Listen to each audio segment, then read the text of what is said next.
When meta gets meta, it's pretty meta.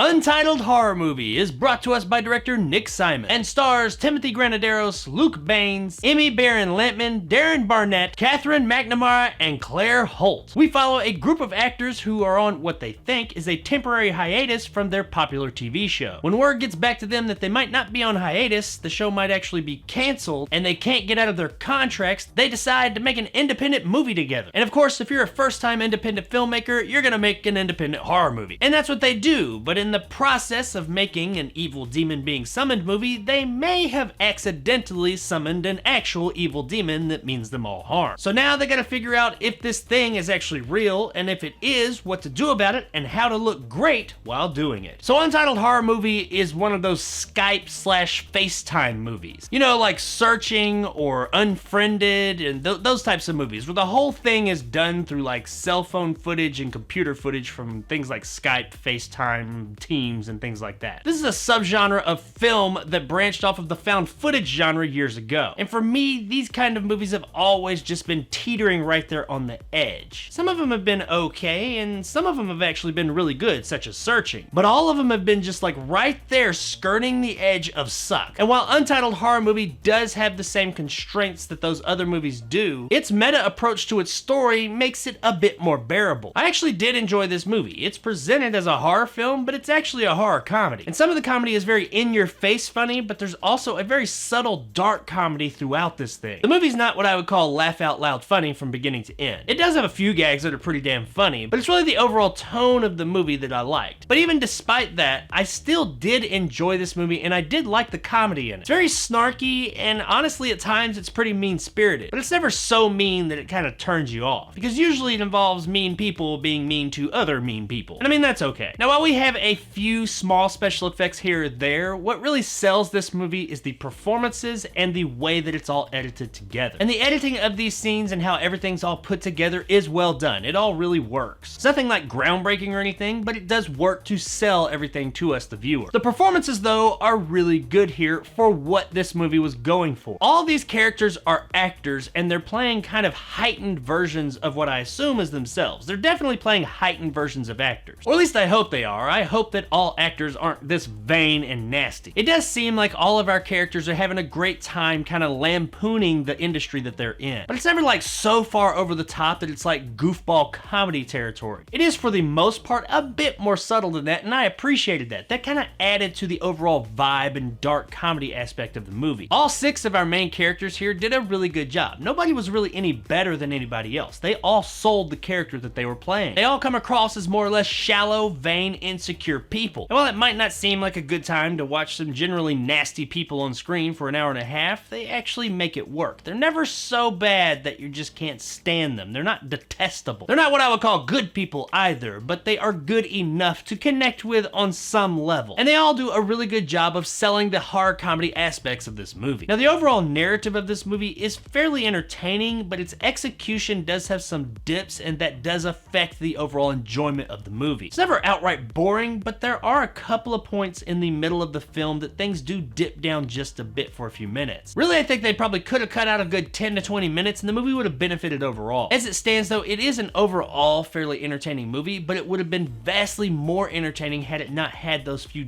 dips in the middle of the film. Guys, there's not a whole lot more to say about Untitled Horror Film. It is what it is. You know what you're getting from the get-go, and that's what you get. They deliver what they're advertising. The movie did have some entertaining dark comedy, though it's not gonna light the comedy world on fire. The story is entertaining enough, but it couldn't have hurt the pace to tighten things up just a bit. Thankfully, we do have some really entertaining performances to pull us through those slower moments. Overall, making Untitled Horror Movie worth streaming. Across the street.